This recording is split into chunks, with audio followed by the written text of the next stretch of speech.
Olá! Hoje a gente vai mergulhar fundo nos eventos que levaram a uma das perdas de vida mais trágicas e, o que é pior, totalmente evitáveis da história recente. 309.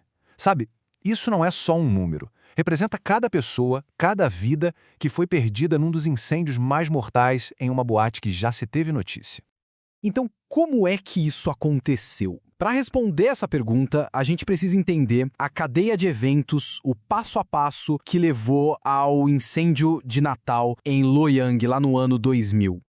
E para entender o incêndio, primeiro a gente precisa falar sobre o prédio. E olha, não era um prédio qualquer. As próprias autoridades já sabiam que aquilo era uma verdadeira armadilha. Pensa só, o prédio era basicamente um checklist de tudo que podia dar errado. Nos anos 90, o Corpo de Bombeiros chegou a emitir 4 ordens para arrumar as coisas. Mas, como a gente vai ver, os avisos mais críticos foram simplesmente ignorados.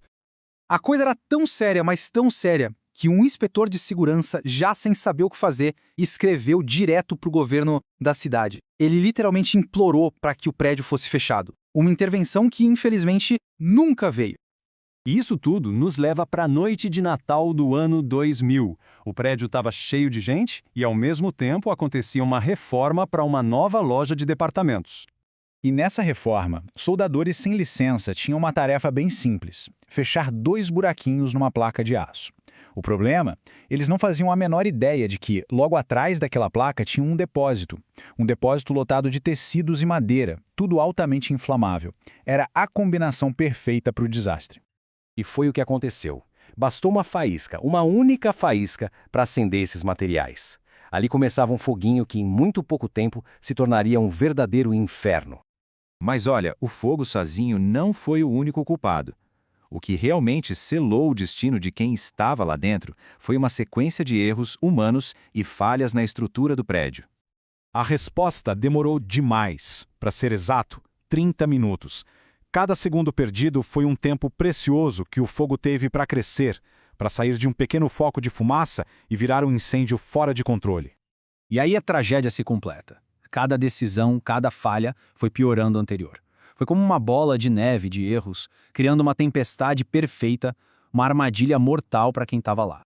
E depois de tudo, a dimensão do horror ficou clara. Dá uma olhada nisso. O resultado das portas trancadas e da falta de aviso foi simplesmente devastador. Das 309 pessoas que morreram, 308 estavam presas no último andar. Apenas uma não estava lá. Os investigadores descobriram que as escadas do prédio funcionaram como uma chaminé gigante. Quando o fogo explodiu, o tal do flashover, uma dose fatal de fumaça tóxica subiu direto para o 4º andar, e isso aconteceu em segundos. E isso explica por que tantas vidas foram perdidas.